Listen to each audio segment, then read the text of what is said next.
May ng panahon guys, ang adlaw ni subang na sa maayong linaw, may pagsubang yan ang palibot, may ng panahon. So katong napa sa mga area na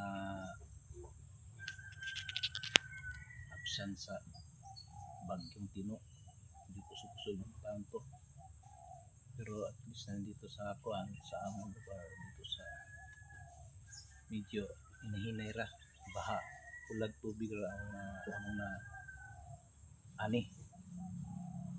So this morning di pa ta maka trabaho sa atong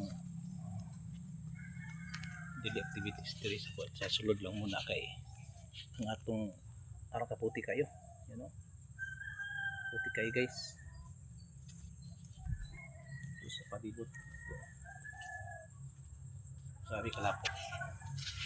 So mientras tanto nga wapa mo uga ni yuta diri lang sa sulod guys. Thank you for watching. Good morning sa lahat.